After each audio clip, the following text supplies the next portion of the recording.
What's going on, everybody? Ross Johnson here. And in this video, we are talking with Kristen Anderson. And Kristen's been a student of mine for about a year now, I think. And Kristen's just got an awesome story. So I want to bring her on here to talk to you guys today, give you some advice, hear a little bit about her story, what's working for her now, what worked in the beginning of her business, some of the challenges she encountered along the way. About a year ago, Kristen had a corporate job. She was just doing the 9 to 5 thing. And I think kind of dreamed about having a business, kind of like all of us, and really just took it to the next level. Kristen did, she was really gone from doing like a 9 to 5 job and to, I think last month she did over $50,000 in sales. So it's a big growth in just a 12-month period of time. So thanks for coming on here, Kristen. And first of all, congrats on all the success. That's amazing to do in a year. And I kind of want to I'm so excited. Yeah, I kind of want to just dive into how that happened. So can you explain to us kind of what your situation was then and like back when you had your job and, what was going on in your life and what was going on with everything and why were you interested in changing it and why were you interested in starting a business? Yeah. So a year ago today, my life could not look anything, any more different than it is now. It's incredible to think about. It gives me goosebumps literally because a year ago I was in that corporate job. Actually, this is the month that I quit. And at the time I was living paycheck to paycheck. I was basically broke. I was actually sharing a bedroom in a tiny apartment in downtown Denver in Colorado because I couldn't even afford to pay full rent for my own room.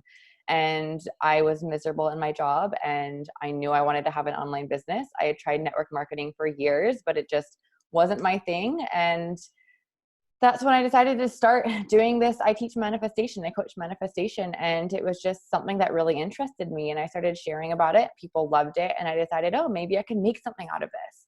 So I decided to try starting a business. And in the beginning, I had no idea what I was doing. I think the month that I met you, Ross, I had made $300 in my online business. The month before I had made like $1,700, which was like so exciting for me. And then I went to 300 and I was like, I don't know what to do. Like, how do I make this work long term? And that's when I met you and things turned around from there. And I think after our first call together, that next month I made 10K. Okay, so let's dive into that. Let's pick that apart a little bit. So how did you choose that niche? And what happened on that call that we had? And how did we get on that call? And tell us a little bit about what did we talk about on that call? What made the difference there? Because going from making $300 a month in your business to making 10K in a week is a big difference, right? So how did that happen? Yeah, that call changed my life. So your first question was, how did I choose my niche? So I'm in, I guess, the manifestation niche, like spirituality and mindset and manifestation. And it was just, I was so interested in it. I probably spent the last 6 months purchasing online courses and learning about it and reading every single book. I just loved it. Like I was obsessed with it. And I never really thought of it as something that I could make money doing, but I just absolutely loved it. And when we had that call, well, first of all, I found you on Instagram somehow, and you were As offering, everyone does. yeah, you were offering like new entrepreneurs, you were interviewing people. It was actually like a free call. We only talked for like, I think half an hour about my business. You were interviewing new entrepreneurs for some program you were creating, and you offered to give me some advice. And we started talking about what I was doing, and you wanted me to get a lot clearer on what my actual niche was. Because before I was kind of like, oh, I'm helping people find their purpose and I just want to make them happier and feel good. And you were basically like, Kristen, like, that's not going to work. You need to get more specific. And that's when I started to focus on manifestation. And really specifically, I teach a lot around money and money manifestation. And so when I focused in on that, my messaging got so much clearer and it worked a lot better because I got clear on who I was speaking to and what their pain points were. I think the other thing that really changed everything about our call was before I was selling my program I had created at $100. And then I had launched this like $20 a month membership, which was making me like no money. And I was putting so much time into it. And you showed me how to own my worth and sell something that's, high ticket. So I created a brand new program and I started selling it at 1,200. And that's how I hit that first 10K month is I just got like 9 or 10 new students, new clients. It was that easy. And then I think the third thing was learning how to do direct outreach, learning how to go find those people, learning how to, and I was terrified of doing that before. So you kind of showed me a way to do that. And honestly, in the past year, that's probably how I've gotten 80% of my clients is through direct outreach and cold messaging. Just right through direct outreach. So you said you were nervous about direct outreach. So what about it made you nervous, and how did you get over that? I was nervous because I thought people were going to think that I was like just manipulating them, like I was just trying to cheat them out of their money, or they thought I was annoying, just literally trying to sell them something off the bat. And I think a lot of that came from the years I was in network marketing, and that's a lot of what I was taught, and I hated it. And that made me really nervous to try cold messaging. But what I realized is it's all about your intention.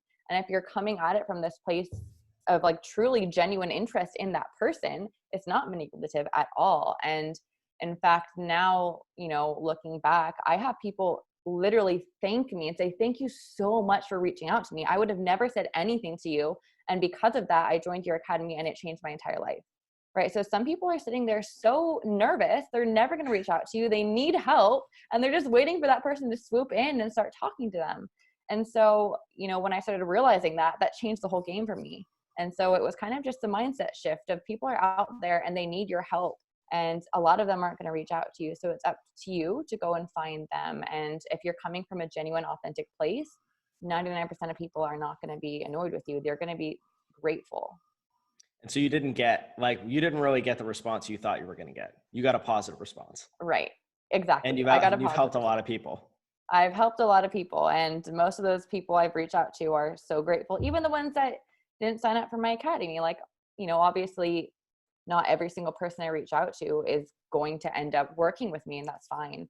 I've made also a lot of incredible connections, and and it's just coming from that place of, rather than, my view previous was every single person I reach out to, my number one goal is getting them to buy from me. And that made me nervous, and it made me robotic, and it made me feel like come from that energy of desperation. And I shifted it to like, I just want to help this person and support them and get to know them.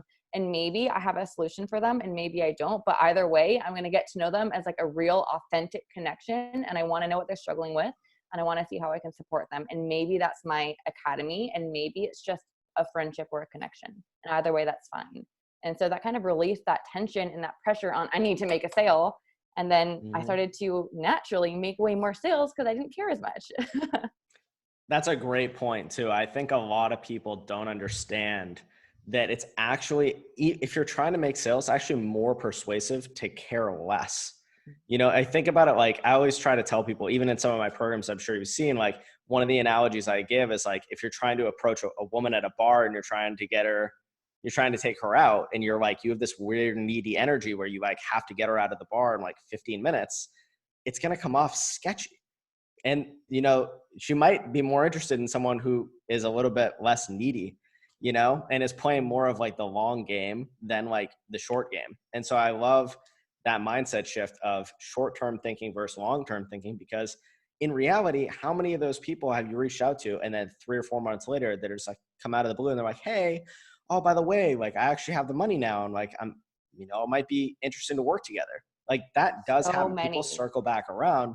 And also that neediness, it's a repellent to sales. So one of the things that we teach, one of the things that I love that you brought up is like, is almost like this carelessness. Like, hey, I'm here to help you, but like totally cool if not. And then just being there and interacting with a lot of people and having a lot of conversations going works really well. Yeah, it works so well. And I can't even tell you how many people have come back around. I mean, now a year later, I get people that I first reached out to literally a year ago when I look back in the messages, and people coming back a year later wanting to join and like so excited. They've been following me the entire year behind the scenes. It happens all the time, and so, yeah, it's all about the long game. Awesome. And so how has your business evolved? So, earlier in the beginning of this interview, I kind of talked about how, you started off in this 9-to-5 job, and, we had that 30-minute call and you made like 10 grand really quickly, just needed a couple of things switched up. And then now, just last month you did, I think, over 50 grand. So what changed? What happened over that period of time, what are some of the changes that you've made that you've seen work? And what are some of the challenges you faced? Mm. So yeah, last month was the biggest month so far. It was exciting for me because I made 50 grand in sales, and it's kind of like the year anniversary of me quitting my job. And that was my yearly salary in my old job. So it's Crazy. so crazy to think, like, a year ago, if you had told me this is where I would be, I would just probably just scoff at you. Like, there's no freaking way. So yeah, there's been tons of challenges, and obviously a lot of things that have worked. I think a big part of it is me being really confident and really authentic. In the beginning, I even look back to me, I see like Instagram shows you your stuff from a year ago, and I see me on stories and I see my posts, and I was really timid and not confident about what I was sharing. And I think that came off in the energy. So that's part of it. It's just me and the energy and the way I'm showing up and the mindset shifts that I've had. And I would actually say the identity shifts that I've had, because it's more than just a mindset shift. It's like the way I identify. Like now I identify as the CEO of my business, right? Like a multiple six-figure business. I'm thinking every day, like, how would the millionaire CEO version of Kristen show up today? And that's how I'm showing up. And so it's really more of an identity shift than specific mindset shifts. And obviously the cold outreach continuously has worked really well for me, and also showing up really consistently. Like, I have been on my story, even back when I was timid and shy and scared, I still showed up every single day. Like at least 7 days a week, I'm showing up on my stories. I'm showing up on my Instagram. I'm showing up on my Facebook, no matter what. And I think that has made the absolute biggest difference, because a big challenge for me was, especially in the beginning, not getting a lot of feedback, like not getting a lot of likes on my photos, not getting a lot of views on my stories, and feeling like, oh, nothing's happening. But, you know, what I've realized is there's a lot of people behind the scenes who might not be liking your photos, might not be viewing every single story, but they're still seeing you show up, and it's still affecting them. And those are the ones that come around and they want to buy from you. So just being consistent no matter what, and realizing that even if you can't see those results yet, it's still working. And I think that's why I've had so much success, is because I never gave up, even throughout the ups and the downs, because obviously business is going to have ups and downs. And that was huge for me. Let's see, another huge challenge I have. Oh, sorry, were you gonna go? No, I just think these are such great Yeah. points for people who are starting out, like anyone who's doing maybe less than 10K a month. Like some Mhm. of these shifts, these are the shifts I see everybody making, right? They think direct outreach is not chill, but then they see it, they start taking the action. It's all about taking that uncomfortable action. And then I love how you said not necessarily a mindset shift, but it's an identity shift, right? Because it's like, if you're the type of person who, doesn't need to earn a lot of money, if that's the type of person you are because you're spiritual and, you don't care about money, but, you need money to live, well, that directly conflicts with your goals, and your mind is not going to allow you to take the actions you need to, because those actions are now out of alignment, right? But those are actually the actions you need to take. So you have this conflicting identity where your current self and who you want to be, the types of people, they're different people. You're going to need to change to become that person. And I Yeah. notice so many people come into conflict as they try to become that person, go, oh shit, this is out of alignment, or I'm not the type of person to do that, or that's not me. Right. And then when they start moving towards it and getting over these hurdles, by the time they get there, one of the things I notice for sure happens to everyone is they're not the same person they are when they're successful. Like once you make, 100 grand from nothing, you're not the same person anymore. Once you make $1 million from 100 grand, you're not the same person anymore. So I wonder if you could speak to that a little bit, like, because, we had conversations not even that long ago just about how you were spending your money and how you were showing up and how you felt about other people in these different spaces around money. And I was wondering if you could speak to that a little bit, because I know that you had a big identity shift there and it really unlocked a lot for you. Yeah, I think I've had a few identity shifts looking at the past year. And it's funny because I think people, including me, I used to think, and a lot of people think, that becoming, having more money or becoming a six-figure business owner or whatever is really just applying the right strategies. And it's not, because you can do all the right strategies, but if you don't have the right identity shift and the right energy and the right mindset, nothing's going to happen. And that's what I realized when I made all of the shifts, and I had consistent 20K months, like consistent up until like January, February, when things really shifted. And that was when we had this conversation. I remember it. We were talking about identity shifts, and there was this moment when you asked me like what kind of car I would want to drive and if I would ever drive like a nice flashy car. And automatically I was like, no, I would never do that. And then I was like, wait, like why was that my automatic response? And I started thinking about it, and I had this huge like identity crisis of, oh my gosh, like who am I? Why am I do I have this immediate response on what kind of car I would drive? Like, is that really me, or is that conditioning and programming? And what I realized is I had this belief that I'm a better person if I have less things, and if I don't have flashy things, and if I have less money. And that is why I've been at these consistent 20K months and able to reach past it, because my identity felt safe and comfortable here. But at this level, I felt like I was less humble. And this is a big part of, I'm in the spirituality world, and this is a big misconception, and I think belief that's like really deep in the spirituality realm, is it is more humble to have less or to be less flashy. And I thought, I can't be this spiritual, like barefoot, free soul kind of person and also be rich and drive nice cars and have nice things. And I had this kind of like identity crisis where I was like, whoa, which version of me do I want to be? And then I was like, wait, I can be both and everything at the same time. And I realized these judgments I was having around people with nice cars and nice things, like we talked about, when we have judgments of others, it's usually a repressed desire that you have, right? I had this desire to have nice things and flashy cars, and I was judging that desire within me and projecting it on others. And when I realized that, I was able to move past that. And when I started to break through all of these money blocks, like I felt like a bad person for wanting more. When I broke through that, it was like literally a month later, doubled my income. And it's continually going up now. And so these are the huge identity shifts, because it feels so uncomfortable. It feels so uncomfortable to go past 25 years of conditioning and, be like, oh yeah, I'm going to drive a nice car, when 25 years of my life, I judged people with nice cars. Like, these are the uncomfortable shifts that you have to break through to be able to get to that next level, I think. Totally. And I've had them myself. One of these, this happened to me maybe 2 years ago, but I wrote down, because what we're talking about here is being basically non-binary, right? People are either like, oh, this is right or that's wrong. And if this is right, then that's me. And if you're not with me, then you're against me. And so I'm this way, and whatever's not like me, I don't like it. I judge it. And that's typically how people operate. And you may be aware of it, you may not be aware of it, but it's something to think about, because, I ended up getting obsessed with personality tests for a while. I love studying people's personalities and everyone's psychology, because I don't know, I just think people are very interesting, right? And one of the things I found was write down people that you don't like, and then write down what you don't like about them. And I found myself writing down names of people that were really good people.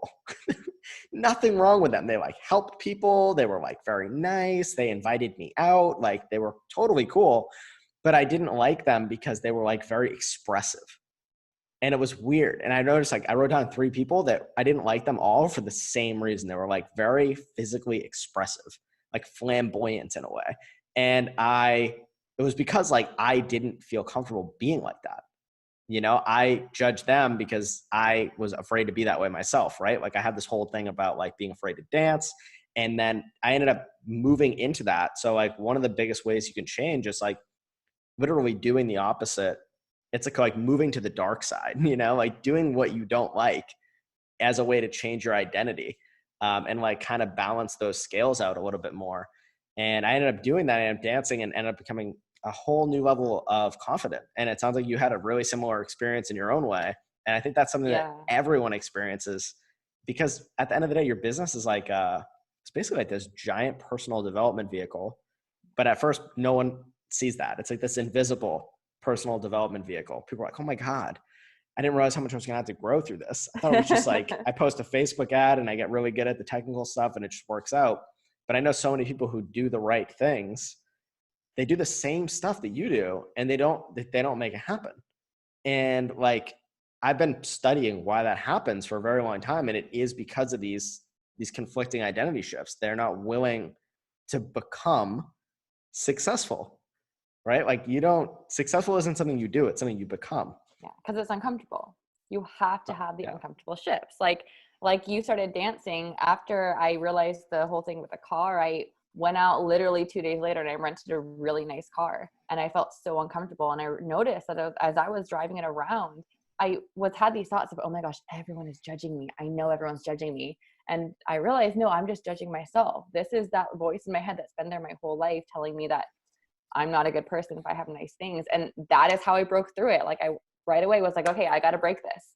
And once again, these are like the really uncomfortable things that most people don't want to do. But what I realized was I was scared of that next level because I had these beliefs that, I would be judged or my friends wouldn't like me anymore if I had more money. And once I realized those were there, I was able to work through them. And obviously now they're not there anymore and I'm making more money. But I think a lot of people don't realize that those kind of beliefs can really, really hold you back. Totally. Totally. And so what would you say is the best way? Like, first of all, do you think that people are just programmed poorly? Like the general upbringing in most scenarios, like people are not programmed to be successful, Uh, generally speaking. Generally speaking, especially if you go through the public school system, yes, most of And, us are, yeah. and so what do you think is the best way for a person to take action on changing that? Well, I mean, honestly, I think the best way is to get a coach because most of this stuff I never realized until someone told me because a lot of it is so subconscious. Like you don't realize you're in an identity or that you have subconscious beliefs until someone says something and like kind of snaps you out of it. So either that or like talking to someone who's where you want to be and getting to know people who are where you want to be and getting to know the way they think and the way they talk. Because if you're consistently surrounding yourself with people who are where you are, you're going to learn to be more like them. You need to surround yourself with people who are where you want to be, or else you're never going to learn how to become that kind of identity because you won't know what it is. So I think that's the most important thing is you have to get in those people's presence as much as possible. I love that. Yeah, I think I have to totally agree with you. Like nothing in my life changed. This is a big shift for me was moving out of my hometown, right? Once I left, I was like, man, I didn't even realize like I was never going to be successful there ever, because it's just the same thing all the time. It's good to move around, get around different types of people, go to events, hire a coach, get into different programs. And it's so funny because I think that people really underestimate, underutilize, or like undervalue the community aspect of these programs, or just like even in this Facebook group we're streaming in right now. It's like, oh, Facebook groups are everywhere.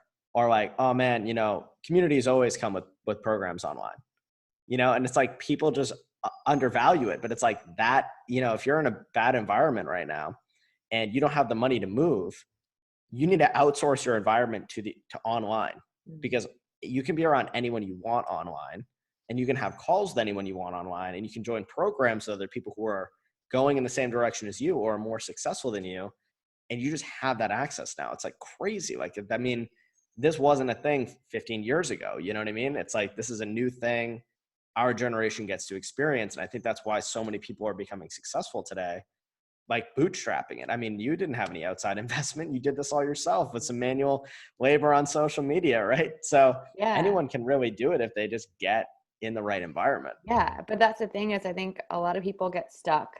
I know for me in the beginning, when I was starting my business in Colorado, online community was huge for me, finding those people online to connect with because the people around me didn't really get it. And a lot of them were kind of negative because they didn't understand what I was doing. And I think it's really important for people to understand, especially if you're starting out, that it's normal for people around you to not get it. Because if you want a life different than the lives of the people around you, you're going to have to do things that don't fit into their belief system, right? Because you have to make an identity shift. And of course, that means they're not going to get it because it's not within the belief system that they grew up with. Their belief system got them the life they have right now. And that's okay, right? And I think for me, that understanding was what helped get me through it when, I felt like I didn't really have a support system. And that's why having the online communities or the coaches was so important for me. That was like what kept me going those first few months.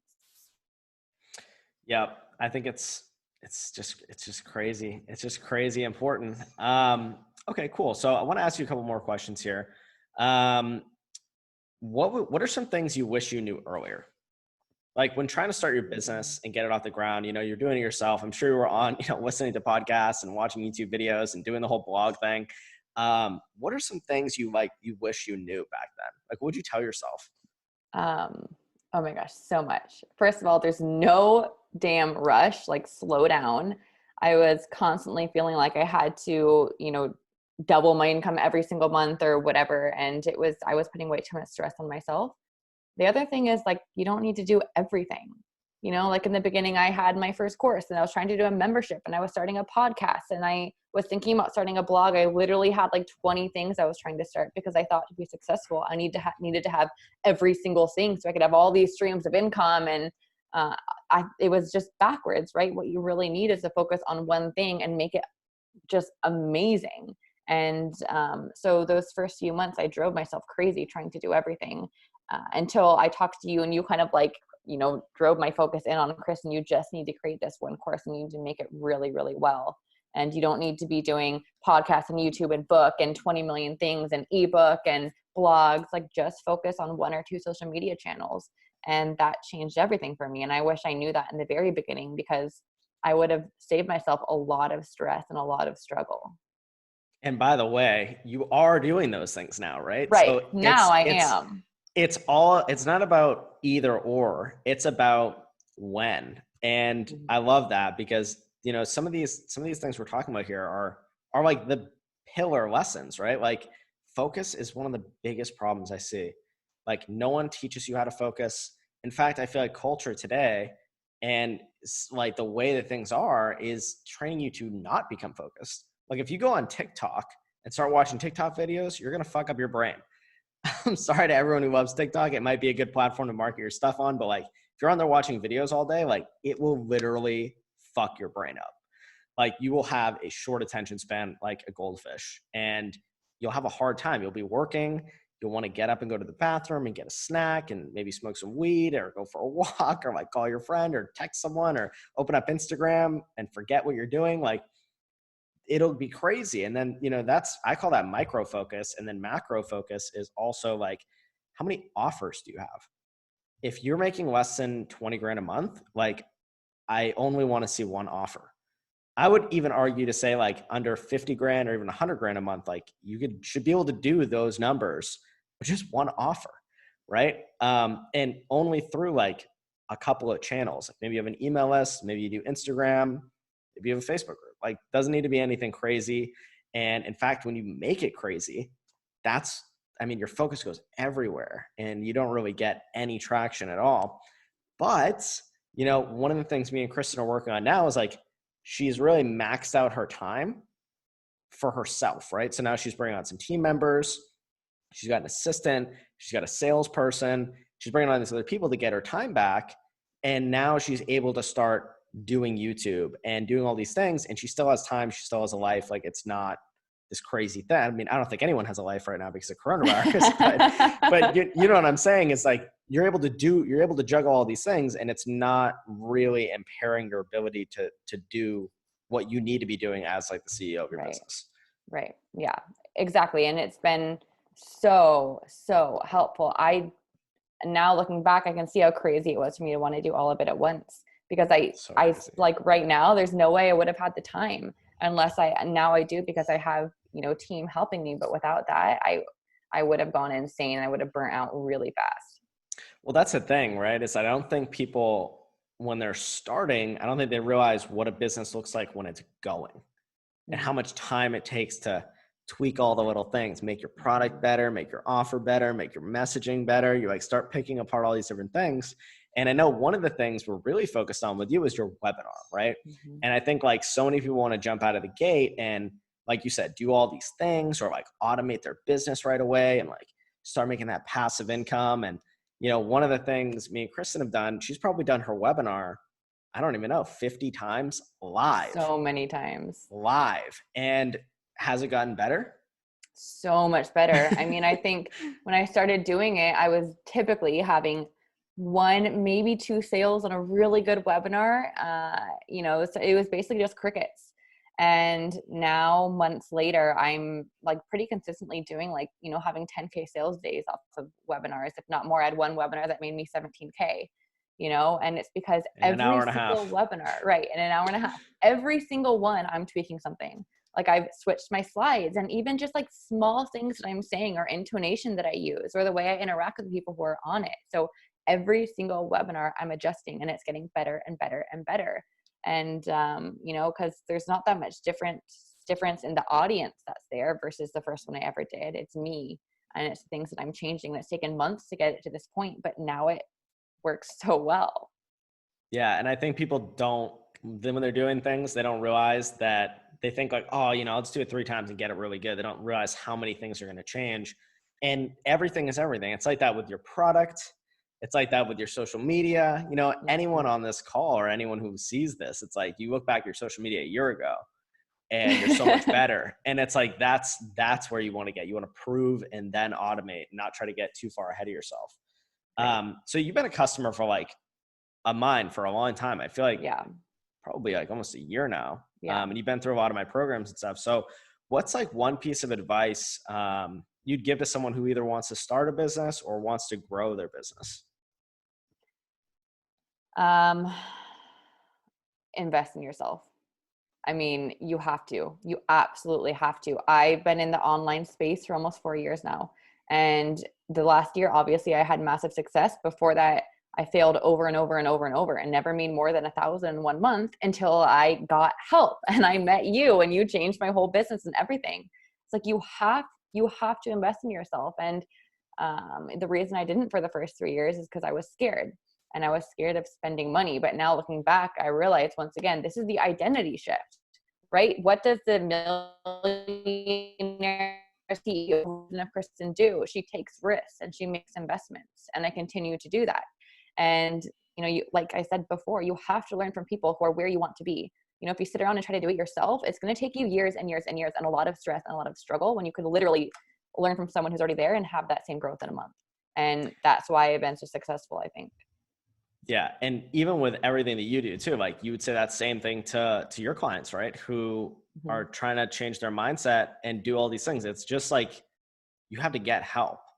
And I think even for me, like, it's so funny because so many people who work with me or so many people today that I see, they either become students or that are in my community. It's like, they figure this shit out way faster than I did. I'm the worst perpetrator of every single thing you guys can think of. I mean, I fumbled the ball for like 4 years, it was bad. And that's what changed everything for me too. It's like, I got a mentor, I spent $5,000, I spent all my money. And, before that, I made a story about this the other day. Like, I did invest in myself, but I didn't really do it, right? I never really took any risk. I'd buy like a $9 ebook and then I'd get like pissed about it and I'd like return it.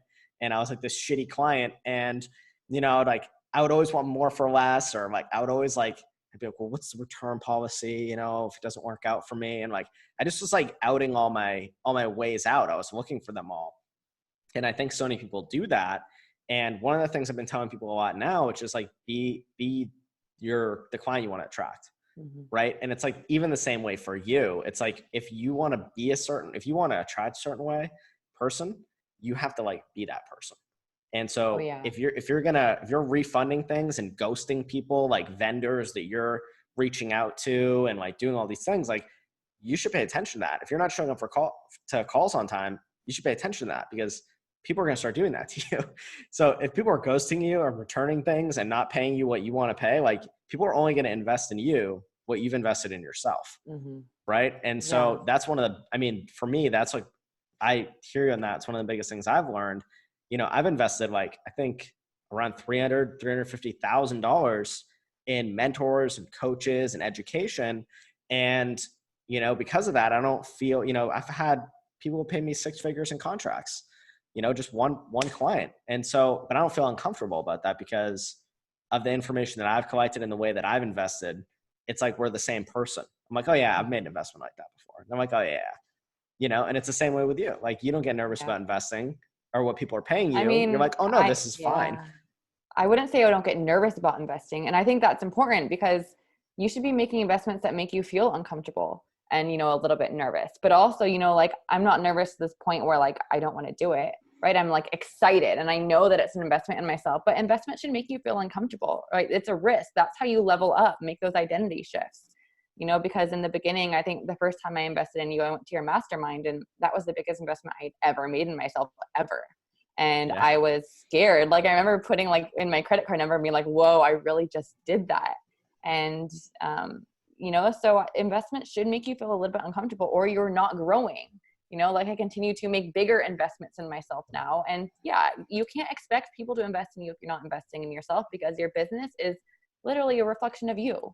It's a reflection of you, and it's going to grow as you grow. So if you're not growing, including in your money mindset and your ability to take risks and invest in yourself, then you can expect your clients to do the same for you.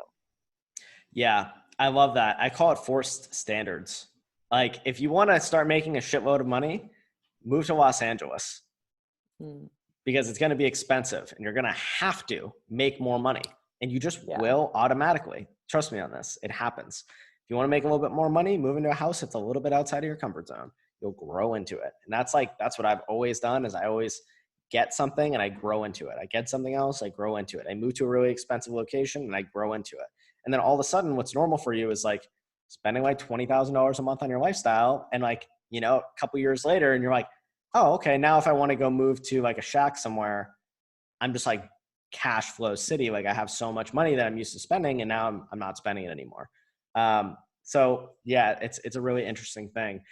What would you say about like, how long do you think a person needs help? Or how long do you think a person needs a mentor for? Or how long should they have a mentor for? Forever? I don't know. I mean, I've always had one, because there's always more growth to be had, right? Like if I stopped having coaching or investing in myself right now, like I'd be able to maintain where I am. I'd be making great money, but I don't think I would ever grow past it, because kind of like I said before, to have those big growths, you need someone to kind of like snap you out of something that you don't realize you're in if you want to get to that next level. And that's why most people, I think, never get to that next level. So I guess in my opinion, I see myself always having a mentor forever, because I always want to grow and I always want to reach a new level. So unless you're fine with just staying where you are, which maybe you are, maybe you don't want to move on in your business or personal growth or whatever, and that's fine. But if you intend to grow your business, it's a reflection of you. So you need to grow yourself. And the best way to do that, and the fastest way to do that, is to have a mentor, to have someone who's where you want to be. Yeah, I totally agree. And so, Kristen, one of the things I love about you is, when we've been working together, I would say like you're one of the people who's taken the most action. Like you really have. Like, when I give you stuff, like I'm like, hey, these are the things you need to do this week. You come back and you're like, I did them all 3 days ago. I one of the things I see all the time with people who invest in themselves is I think they get nervous and they don't take the action because it's uncomfortable, right? Because they have this identity conflict. And then I think also they don't ask for help, right? So what would you say to someone, or what advice do you think you could give someone on how to like make the most out of an investment that they have, or how to get over those fears, or how to know when they should be asking for help? Yeah. Well, I think it's important to understand that discomfort cannot be avoided. And, you always get to choose what discomfort you have. You can choose the discomfort of not taking the action that feels uncomfortable and staying where you are. And I know that feels really uncomfortable, because you're always going to look back and be like, oh, I can't believe I never did that. And that's really, really uncomfortable. That was me for most of my life. Or you can choose the discomfort of doing the uncomfortable thing and taking the risk and put yourself out there. And that's the only one that'll lead to growth. So you get to choose which discomfort you want in your life. You cannot avoid the discomfort. It's going to be there. And it's scary to have these shifts to create that success. You have to do scary things that don't feel comfortable. And I think it's also important to realize, I think a lot of the fear comes from a fear of failure.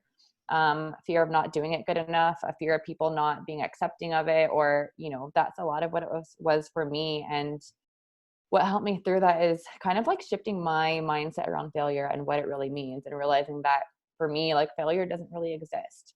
And I think of it as like failing forward. And I think what a lot of people don't realize is the people who are more successful than you have just like failed so many more times than you.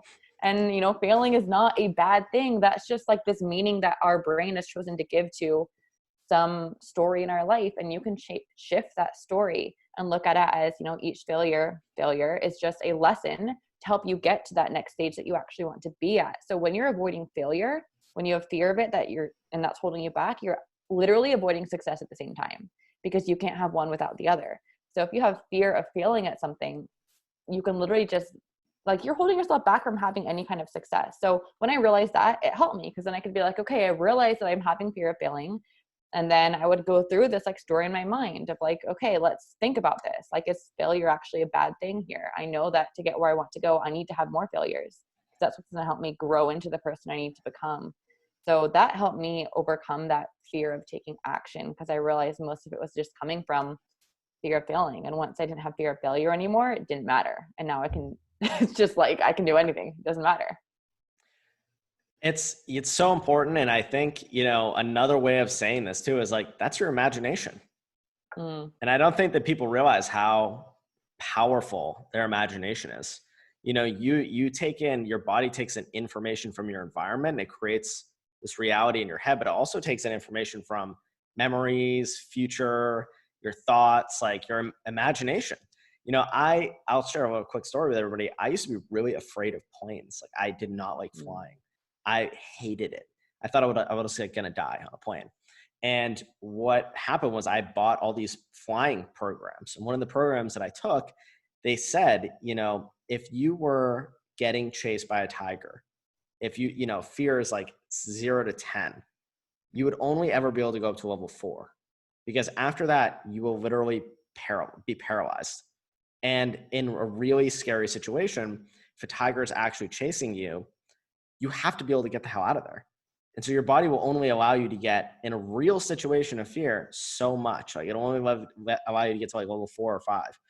But if you think you're in a dangerous situation and you're replaying the image in your mind all the time of what's going to happen, oh my God, this plane's going to go down.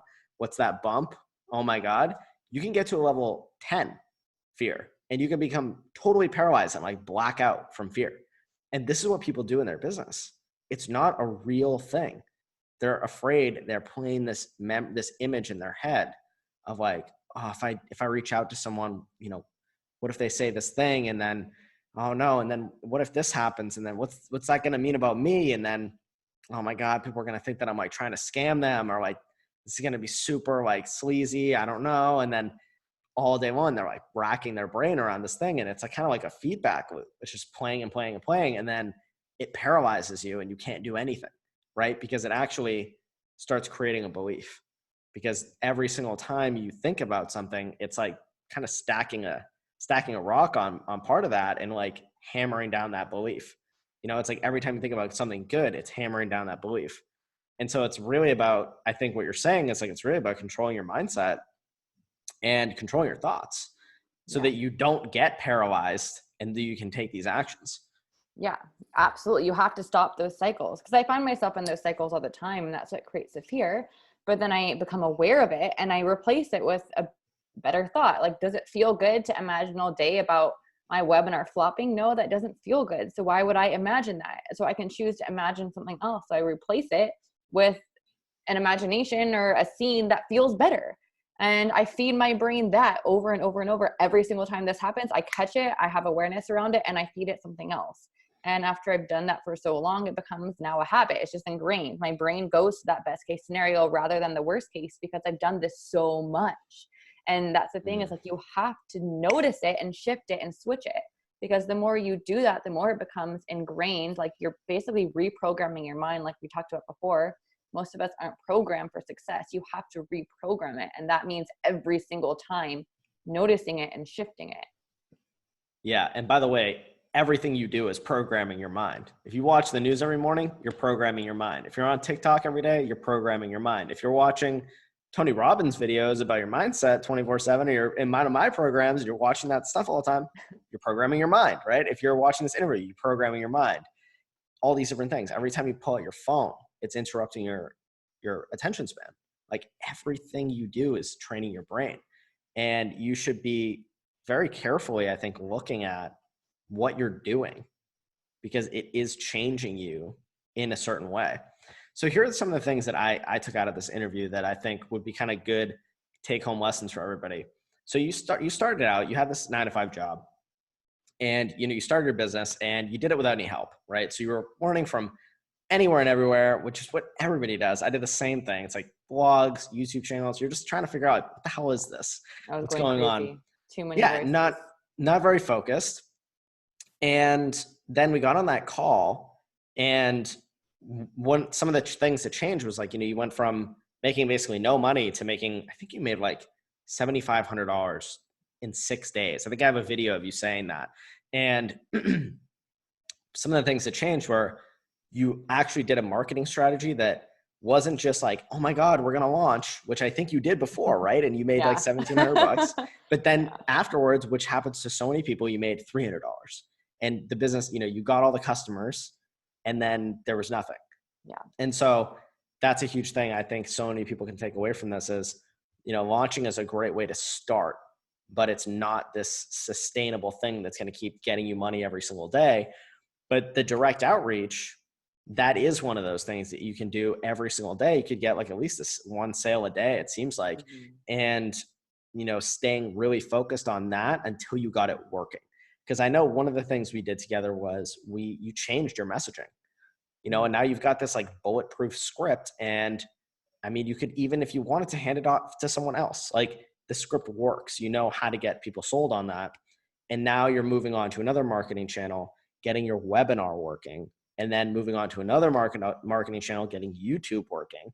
And it's like this narrow focus until you get it working, and then doing something else one at a time. I think it's such an important lesson for everyone. I think being able to get over your fears and understanding that your identity is going to change, it will change, and really noticing the voice in your head when you're coming into these thoughts, like, I don't know if I can do this, or that's going to look a certain way, and being like, oh shit, maybe am I judging other people for that? Is this something I want to be or something I don't want to be, and questioning who you want to be, I think, who you're becoming, I think is a really important lesson. What else? I think investing in yourself and getting a mentor is a huge lesson I think we can both give you. I mean, whether it's me or anyone else, doesn't really matter. It's just like, do it. Yeah. Buy books, get mentors. I particularly like people. I love books for really specific problems. I don't usually just read to read, because when you read to read, you go in all these different directions because every single book seems so significant. But yeah, I think that those are some really, really, really good lessons. And so one of the things I want to just go over with before we kind of like finish this up is, what are you doing now? Like you did, you start off with direct outreach, you grew your business a little bit, you changed your offer, you made it more expensive, right? You started charging something that was made sense. And, that was where you were. And so we talked about some of the things you implemented, but what's your business look like now? So now my business is, well, last month I brought in 50K in sales. This month probably will be higher. I'm right now, it's halfway through the month and I'm at 20K in cash. So it'll probably be 40K cash month, much higher than Profit. that in sales. Right. And so, yeah, it's continuing to scale and grow. And so right now my focus is just getting more traffic, right? Getting more eyes in front of what I have to offer. Cause now I have a course that helps people a lot and gets great testimonials, and I've worked on it a lot and I've improved it. And I have a webinar that works really well and converts people and gets them into my academy. And so now it's just a matter of getting more eyes there, bringing in the traffic, and like you said, perfecting that webinar. And now I'm also focused on my YouTube and making that better. And I'm also in the process of now starting to create a second course. Awesome. Yeah. And that's something I want to point out to everyone, because they might not have even heard one of those things. That shift that you made right there, which is so important, is conversion happens before traffic. So many people today are like, oh my God, how do I grow my social media? How do I like do all these things? What about TikTok? What about YouTube? Like, what about like running ads? Like, they're trying to get attention. They're trying to get traffic. Well, I need more people to look at my thing. But the thing is, 98% of people have a shitty offer that doesn't work. And so if you get more people to look at your shitty offer, it doesn't work, right? Like imagine if you had this $100 offer and you were like, oh, I'm going to scale this thing. Well, it wasn't going to work. Like it wasn't going to work. You're going to lose tons of money. But now you got this $1,200 offer and it works. And you've got a webinar that is proven to sell it. Like I think, you know, one of your last webinars made $17,000 just from on the webinar, not even talking about follow-up with the emails and everything for people who didn't buy. And it's like, well, now we know this webinar converts and you've done it so many times. All we have to do is get more people to go to that webinar and more people will buy it. We already know that. And I think that's a huge thing that people get backwards is they don't get their offer converting. And then they start trying to go on YouTube and Instagram and all these different things and trying to grow their traffic before they even have something that they know works, which takes a little while to figure out, right? Takes time. Yeah. Yeah. Well, I appreciate you coming on here, Kristen, and giving everyone some advice and letting them hear your story. It's super, super inspirational. I know that if, you know, my first year in business looked like that, I'd be fucking pumped. So really, really nice work. Really, really nice Thank work you. on that. So tell us a little bit about like where people can find more about you. You can find me on Instagram. I'm at Pursuit of Bliss with an underscore. That is also my YouTube and my podcast. And my Facebook is Kristen Jenna. Awesome. Thanks for having us, or thanks for coming on, Kristen. Of course. Thanks for having me.